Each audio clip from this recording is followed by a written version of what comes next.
everybody. Dr. Britt Talley Daniel, MD, and I'm a neurologist and a headache doctor. Today I'll be podcasting on the subject of, is allodynia related to medication overuse headache? Well, allodynia is a word that means that touch hurts. The definition of allodynia is pain due to a stimulus that does not normally provoke pain. An example would be a light feather touch that should only produce touch sensation, but that would cause pain. Allodynia is different from hyperalgesia, which is an exaggerated response from a normally painful stimulus, although both can and often do coexist. Both are types of neuropathic pain. Inflammation surrounding the blood vessels in the brain during a migraine attack is involved. The nerve endings around the blood vessels send signals along the nerves to the central nervous system. This can result in the throbbing headache pain of a migraine. Acute pain treatment that works stops the signals coming in from the peripheral nerves. When these signals are not stopped, the spinal cord and brainstem nerves continue to send their own signals to maintain the pain of a migraine. Within as few as 1 or 2 hours of activity, they become free of what started them in the first place. They become sensitized or hyperexcitable. This is called central sensitization. Normally, touching the side of the head doesn't hurt, and the stimulus is perceived as touch only. Pushing a sharp pin into the head or touching the head with a hairdryer would activate pain and temperature fibers in the scalp and feel hot. If it got too hot, it would hurt and be painful. Allodynia is found with stage 4 of the migraine timing cycle with chronic migraine due to medication overuse headache. It's due to central sensitization because the central nervous system, the trigeminal nucleus, and the cutaneous scalp fibers are inflamed. After a sunburn, touch the involved area hurts. The touch fibers in the skin of the back and shoulders are inflamed by the burning of the sun. Wearing a shirt or a jacket over a sunburned shoulder or arm would be perceived as painful, not just as touch. Touch of one side of the head during a migraine may also hurt, as the pain sensory fibers are activated. Activities that may cause pain with allodynia are combing or brushing the hair, wearing a hat, earrings, a necklace, glasses, or lying in bed on the involved side of the head.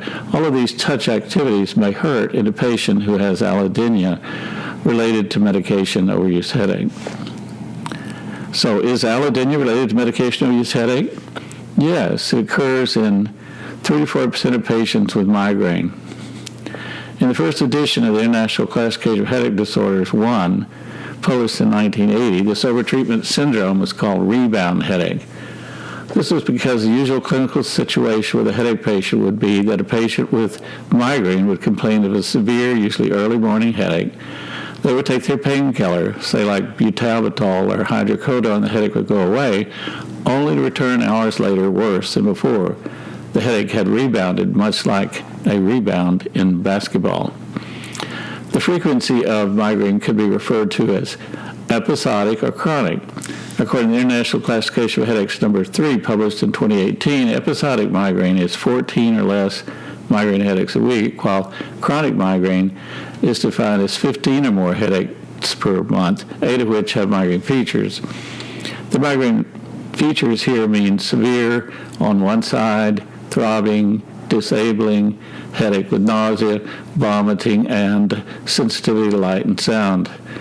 Chronic migraine is 3 to 4% of all headache, and 80 to 90% of patients with chronic migraine have medication overuse headache. Therefore, chronic migraine and medication overuse headache are commonly associated together, period. Also, 80 to 90% of persons at a headache clinic have chronic migraine related to medication overuse headache. Related questions. What is the migraine timing cycle? There are 4 steps in the migraine process, which I like to call the migraine timing cycle. The first step is trigeminal inflammation by the brainstem. Second step, at 20 to 40 minutes, the ganglia, the nerve, and the artery of the brain start to release the inflammatory neuropeptides, neurokinin A, substance P, and CGRP. The third step occurs about 2 hours into the headache. If a headache started at 8, we're talking about 10 o'clock. as the release of the chemical causes meningeal artery vasodilatation. And then the fourth step's at 11 or 12 o'clock, or 3 to 4 hours into the headache.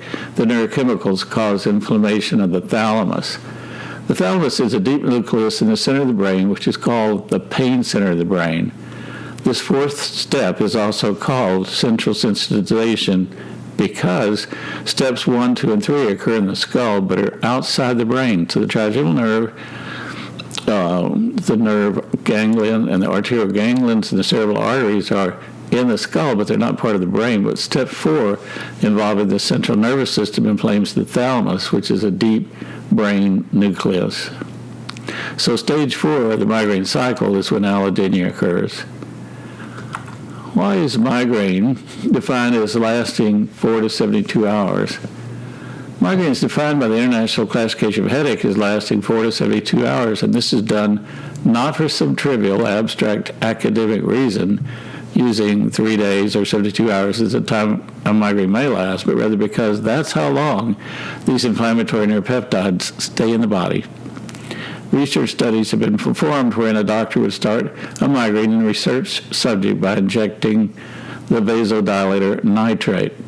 In an hour, it increased the inflammatory neurochemicals was found by collecting blood from the jugular vein as it drained down to the brain to the liver, and then is discharged in the toilet after 3 days. And these inflammatory chemicals could be found for 3 days. What causes the development of medication of his headache? If one treats migraine with over-the-counter drugs like Advil or Tylenol, they don't stop the release of the neuropeptides and the inflammation, yet triptans will block the release of the inflammatory neuropeptides. And that's why they are such important and effective drugs for treating migraines. But to be effective, triptans have to be used at the start of the headache cycle or within 20-40 minutes of the start of the migraine. Are there no-no drugs for treating migraine? Triptans are contraindicated for patients with coronary disease or uncontrolled hypertension and cannot be used in these patients. So some of these patients may respond to butalbital or an opiate narcotic like tramadol or hydrocodone. But these class 4 narcotic drugs must be controlled by the doctor and used very rarely, and they are really no-no drugs. And now we have a new group of drugs called the GPENTs, which can be used in this situation. Also, 80% of patients respond to triptans, but 20% do not, and they may need something else like DHE injection or nasal spray or timolol eye drops in that situation to treat the headache. And migraine patients should be treated with triptans, but never with opiate drugs or drugs like butalbital or Fioricet. Butalbital is a barbiturate drug. It is, in my opinion, the worst drug in the world that causes medication overuse headache. It's been banned in every country in the world except in Canada and the United States because it causes medication overuse headache. The use of butalbital in America is a political issue to be resolved with legislatures, and so far neurologists and headache doctors have not been successful getting legislators to eliminate the use of it. What about treating migraine with over-the-counter drugs? Caffeine, Tylenol, Advil, Aleve, and triptans can cause medication overuse headache if too many of these drugs are taken over a period of time. And the general rule of migraine patients to prevent medication overuse headache is to limit over-the-counter painkillers and triptans to no more than 2 days a week. What happens if over-the-counters, butalbital, opiates, or triptans are used more than 2 days a week? Well, that gets into what's called medication overuse headache. It's a current term for persons who have chronic migraine from overuse of medication. That used to be called rebound headache, but that's an old term.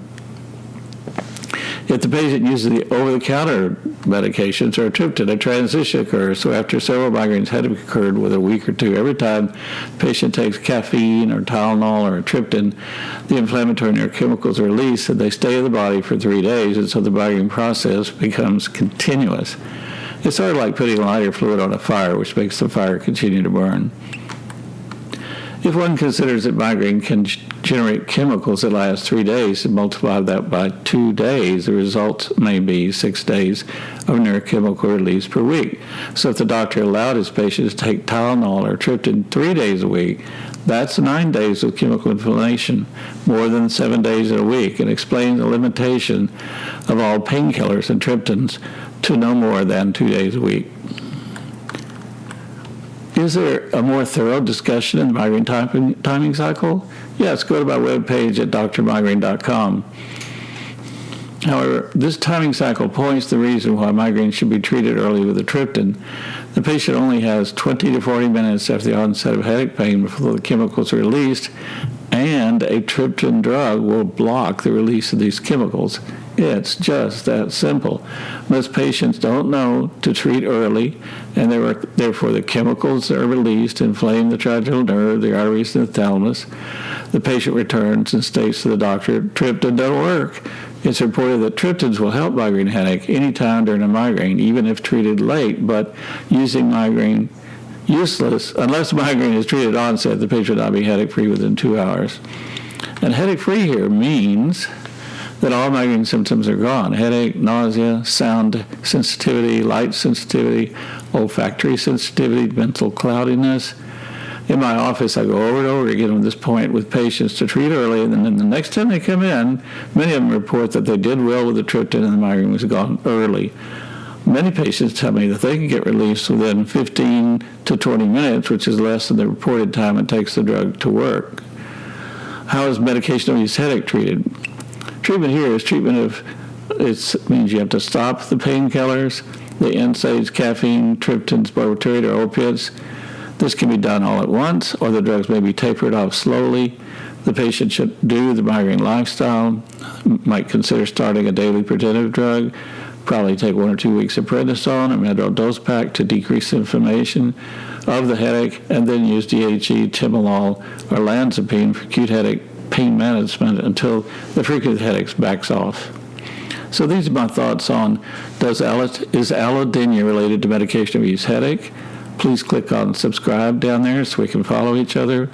God bless all you persons who have migraine, and I will see you on the next talk.